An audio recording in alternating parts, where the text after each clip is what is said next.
Hello నమస్తే welcome back our channel. నేను మీ విజయలక్ష్మి. ఈరోజు మన ఛానల్ నుంచి మనం పొనగంటి కూర పప్పు పొనగంటి కూరని మనం చేసి చూసుకుందామండి. పొనగంటి కూర ఆరోగ్యానికి అయితే చాలా మంచిది కదా. ఆరోగ్యకరమైన పొనగంటి కూరని మనం ఎలా వాడుకోవాలి, దీన్ని పప్పులో వేసుకోవచ్చు.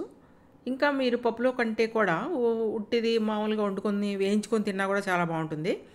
ఎలా అయినా చేసుకోవచ్చు. నేను ఈరోజు పప్పులో పెట్టి మీకు నేను చూపిస్తాను. పిల్లలు కూడా తినే విధంగా, అందరూ తినే విధంగా అయితే చూపిస్తానండి. ఒక కప్పు పప్పు తీసుకున్నాను. దాన్ని అయితే ఇలా పాన్లో పెట్టి ఉడకబెడుతున్నానండి. పొనగంటికి ఒక కట్ట తీసుకున్నాను. శుభ్రంగా క్లీన్ చేసి కడుక్కొని పప్పు ఉడికిన తర్వాత పప్పులో అయితే పొనగంటి కూర అయితే పెట్టానండి. పొనగంటి కూర ఆకులు ఆరోగ్యానికి చాలా మేలు చేస్తాయండి. దీంట్లో beta carotene, iron, fibre, calcium, vitamin C ఉంటాయండి. మళ్ళీ విటమిన్ ఏ కూడా ఉంటుంది దీంట్లో. B6, folate, riboflavin, potassium, iron, magnesium దీని నుంచి సమృద్ధిగా లభిస్తాయండి.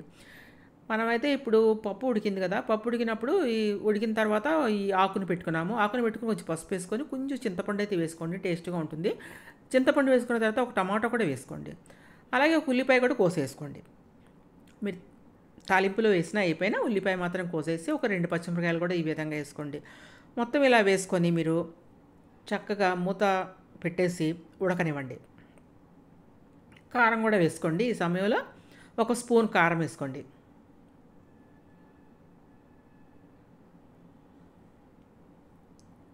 ఇట్లా మీరు మూత పెట్టి ఉడకనివ్వండి. ఇది జుట్టుకైతే పోషణ ఇస్తుందండి. దీంట్లో బయోటిన్ దీంట్లో సమృద్ధిగా ఉంటుంది. మన కంటికైతే చాలా మంచిదండి. ఎవరైనా కంటి జబ్బులు ఉన్న వాళ్ళందరూ ఎవరైనా ఉంటే మాత్రం తప్పకుండా ఈ పొనగంటి కూరనైతే తీసుకోండి.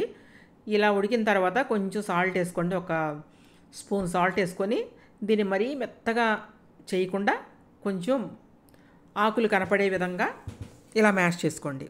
ఆకులు పప్పులు కనిపిస్తేనే మీకు టేస్ట్గా ఉంటుంది. జుట్టుకు మంచి పోషణ ఇస్తుందండి ఈ పొనగంటి కూర.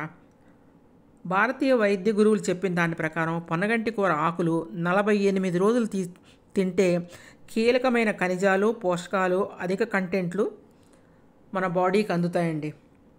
జీర్ణక్రియను మెరుగుపరుస్తుంది. పొనగంటి కూర మంచి పోషక విలువ కలిగిన కూర అండి. పొనగంటి కూర అమరాంతేసి కుటుంబానికి చెందిన ఒక ఆకుకూర. దీంట్లో కొలెస్ట్రాల్ ఉంటుందండి. చెడు కొలెస్ట్రాల్ మాత్రం మన బాడీకి రానివ్వదు. ఇట్లా మనం మెత్తగా చేసుకున్న తర్వాత తాలింపు వేసుకుందామండి. తాలింపు పెట్టుకుందాము. ఒక టేబుల్ స్పూన్ ఆయిల్ వేసుకోండి.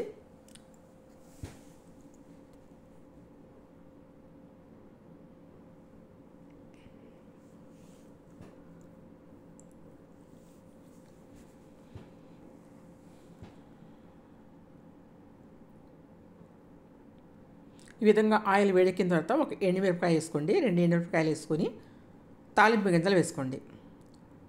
ఒక పావు స్పూన్ జీలకర్ర, పావు స్పూన్ మినపప్పు, ఆవాలు ఒక పావు స్పూను, కొంచెం శనగపప్పు వేసుకొని ఆవాలు చిట్టపట అనే వరకు కూడా వేయించండి. మనమైతే పప్పుని తాలింపు పెట్టుకుంటున్నాం అనమాట. ఇప్పుడు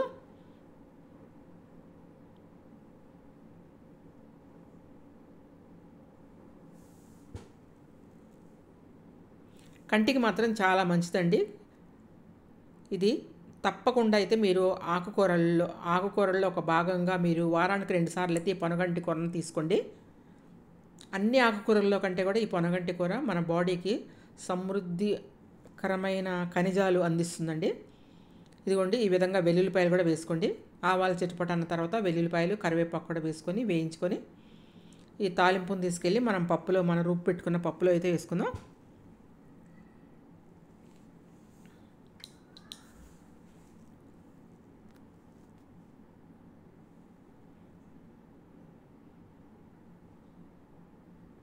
ఈ విధంగా వేగిన తర్వాత మీరు వేసుకోండి.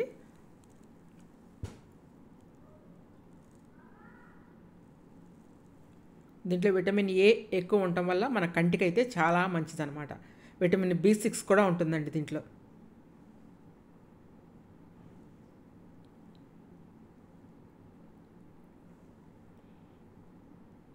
ఇట్లా వేగిన తర్వాత మీరు తాలింపు అయితే పెట్టుకోండి.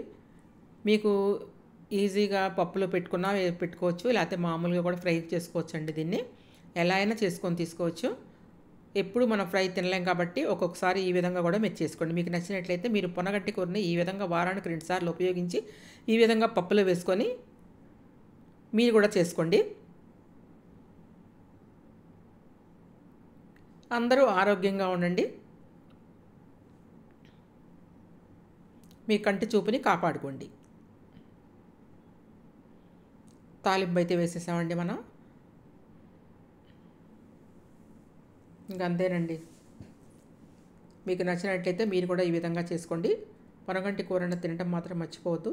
Thank you watching my video. Bye bye. రేపు ఒక మంచి వీడియోతో అయితే మేము ముందుకు వస్తాను. అంతవరకు సెలవు మరి.